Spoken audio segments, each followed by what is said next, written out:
Hello friends, टीके study classes के YouTube channel में सभी मित्रों का एक बार फिर से बहुत बहुत स्वागत है। फ्रेंड्स, आज हम इंडियन पॉलिटी के अंदर एक नया टॉपिक कवर करेंगे।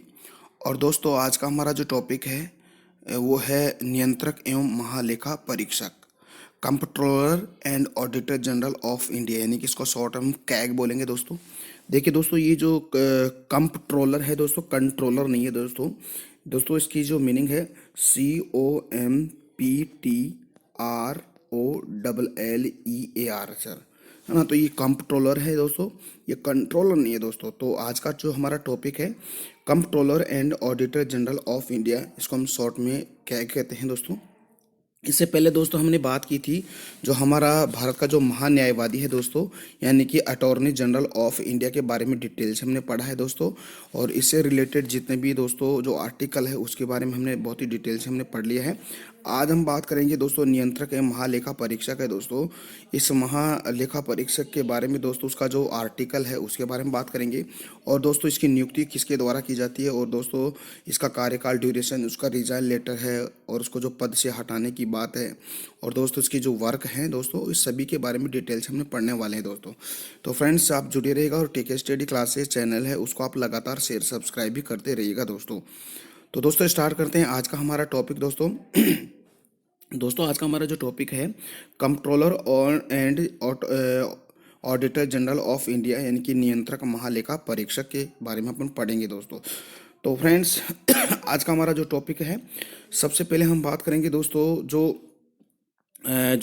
कैग है दोस्तों, और उस कैग का जो हमारा कैग का जो आर्टिकल है दोस्तों, उस आर्टिकल की चर्चा अगर करते हैं।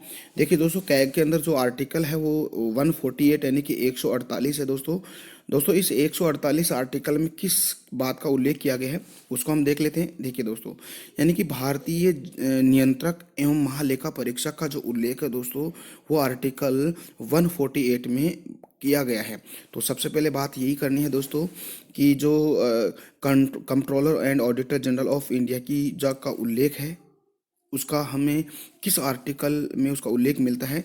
तो दोस्तों हमें बताना है आर्टिकल 148 यानी कि 148 है। अब देखो दोस्तों, 148 में एक बात और बताई गई है कैग से रिलेटेड। देखिएगा, देखिए दोस्तों, हम संघ यानी कि हमारा जो केंद्र है, और स्टेट जो है यानी कि राज्य सरकार, यानी कि सेंट्रल गवर्नमेंट और स्टेट गवर्नमेंट के अंदर दोस्तों जो आय व्यय का जो ब्यौरा है दोस्तों, है ना, आय व्यय का जो लेखा जोखा है दोस्तों, ये आय और व्यय का लेखा जोखा दोस्तों नियंत्रक महालेखा परीक्षक की नियुक्ति की जाती है दोस्तों, कि लेखा जोखा के जांच पड़ताल के लिए दोस्तों। ठीक है, तो इसलिए हम कह सकते हैं कि जो हमारे भारत के सेंट्रल गवर्नमेंट और राज्य गवर्नमेंट है ना, सेंट्रल गवर्नमेंट और स्टेट गवर्नमेंट में जो आय व्यय का जो लेखा जोखा करने के लिए दोस्तों हम नियंत्रक एवं महालेखा परीक्षक की नियुक्ति करते हैं। तो दोस्तों 148 आर्टिकल में ये दो बातें बताई गई है। सबसे पहले तो कैग का उल्लेख आर्टिकल 148 में बताया गया है, और दूसरी बात है कि कैग की नियुक्ति क्यों की जाती है दोस्तों। कैग की नियुक्ति सेंट्रल गवर्नमेंट और स्टेट गवर्नमेंट के अंदर दोस्तों जो आय व्यय का जो लेखा जोखा है दोस्तों, आय व्यय का लेखा जोखा करने के लिए दोस्तों हम कैग की नियुक्ति करते हैं दोस्तों। कैग होता है दोस्तों, कैग की बात अगर हम करें तो देखिएगा, देखिए केंद्र सरकार या हम कह सकते हैं सेंट्रल के जो मामले और राज्य के मामले दोस्तों, उसकी रिपोर्ट दोस्तों सेंट्रल की तो दोस्तों वो राष्ट्रपति को देता है, और राज्य की जो रिपोर्ट है दोस्तों वो किसको देता है, जो गवर्नर होता है दोस्तों, राज्यपाल होता है, उसको देता है दोस्तों। फिर दोस्तों राष्ट्रपति क्या है कि जो हमारी जो सेंट्रल में जो पार्लियामेंट है यानी कि संसद के पास इस रिपोर्ट की बहस होती है।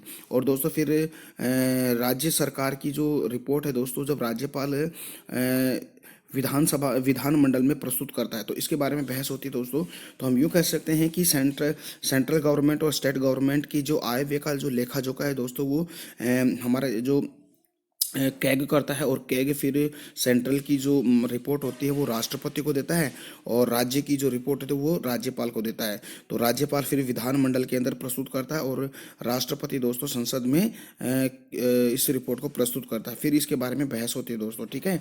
तो ऐसे हम कह सकते हैं कि सेंट्रल गवर्नमेंट और स्टेट गवर्नमेंट की जो आय व्यय का जो लेखा जोखा है वो दोस्तों हमारा जो comptroller and auditor general of India ही करता है दोस्तों, यानी कि कैग ही करता है, ठीक है दोस्तों।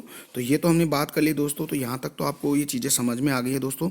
देखिए दोस्तों, ये जो टॉपिक है वैसे तो है तो ये बहुत, इसकी ड्यूरेशन यानी कि इसकी जो समयावधि है दोस्तों बहुत कम है, लेकिन बहुत ही इंपॉर्टेंट फैक्ट है दोस्तों। ये एग्जाम के पॉइंट ऑफ व्यू से बहुत इंपॉर्टेंट है, और एग्जाम में यहाँ से क्वेश्चन बिल्कुल पुटअप होता ही है। तो फ्रेंड्स, आप जैसा मैं आपको पढ़ा रहा हूँ, तो आप इसके नोट्स भी आप ऐसे ही बनाइएगा, यानी कि वीडियो को पॉज करके इसके नोट्स भी आप बिल्कुल बनाइएगा दोस्तों, ठीक है। अच्छे फैक्ट्स हैं दोस्तों, ठीक है। आगे बात करते हैं। देखिए दोस्तों, कैग है, कैग के बारे में और बात करते हैं। देखिएगा, जो कैग होता है दोस्तों वो लेखा परीक्षक और लेखा विभाग का है दोस्तों, ये मुखिया होता है दोस्तों, यानी कि जो आपका जो नियंत्रक एवं महालेखा परीक्षक है दोस्तों, ये है जो भारतीय जो लेखा परीक्षण और लेखा विभाग का ये मुखिया होता है दोस्तों। जैसे हम अटॉर्नी जनरल ऑफ इंडिया के बारे में बताया था, तो उसको बताया था कि ये भारत सरकार का प्रथम विधि अधिकारी होता है दोस्तों, कानून अधिकारी होता है, ठीक है। ऐसे ही दोस्तों ये जो नियंत्रक है महालेखा परीक्षक होता है, ये लेखा परीक्षण और लेखा विभाग का ये मुखिया होता है, ठीक है।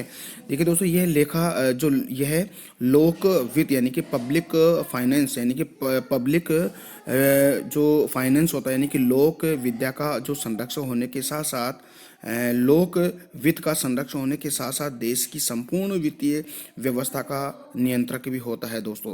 यानी कि ये जो आपका कैग होता है, ये जो पब्लिक फाइनेंस है यानी कि लोक वित्त का जो देखभाल करने वाला होता है दोस्तों, और उसका संरक्षक है, और इसके साथ साथ दोस्तों संपूर्ण जो वित्तीय व्यवस्था होती है उस पर दोस्तों कंट्रोल करता है उसको, यानी कि नियंत्रण करता है दोस्तों, ठीक है।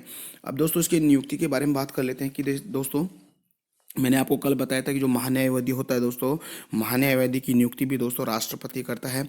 हम यहाँ पर कैग की अगर बात करें तो कैग की नियुक्ति दोस्तों कौन करता है, राष्ट्रपति ही करता है। और दोस्तों हम उसके कार्यकाल की बात करें, ड्यूरेशन की बात करें जो कैग है उसकी, तो दोस्तों जो हमारे कैग है, कैग का वैसे तो देखो 6 वर्ष और 65 वर्ष है दोस्तों।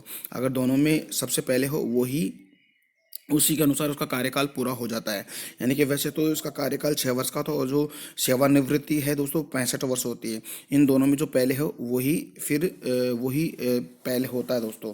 अगर हम दोस्तों रिजाइन लेटर की अगर बात करें तो दोस्तों ये रिजाइन लेटर हमारे प्रेसिडेंट है यानी कि राष्ट्रपति है, राष्ट्रपति को ही देता है दोस्तों। और दोस्तों अगर हम इसको पद से हटाएं, कैग को पद से हटाएं, तो किस प्रकार हटा सकते हैं दोस्तों, यानी कि जो साबित कदाचार के आधार पर उसको पद से हटा सकते हैं। जिस तरह हम सर्वोच्च न्यायालय के मुख्य न्यायाधीश अन्य न्यायाधीशों को साबित कदाचार के आधार पर हटाते हैं, वैसे ही दोस्तों इस यानी कि नियंत्रक एवं महालेखा परीक्षक को भी इस तरह हटा सकते हैं, यानी कि साबित कदाचार के आधार पर दोस्तों, ठीक है। यानी कि वो जो सर्वोच्च न्यायालय या जो सर्वोच्च न्यायालय होता है उसका जो मुख्य न्यायाधीश या अन्य न्यायाधीश है उसको जो पद से हटाने का जो प्रोसेस होता है दोस्तों, वही दोस्तों इस पर भी लागू होता है, कैग पर भी लागू होता है। तो इस तरह हम इसको पद से हटा सकते हैं। हम कह सकते हैं, एक बार फिर से देखिएगा, नियुक्ति की अगर हम बात करें दोस्तों, तो नियुक्ति तो दोस्तों कौन करेगा, राष्ट्रपति। और दोस्तों इसका कार्यकाल होता है 6 वर्ष या 65 वर्ष, जो दोनों में पहले हो।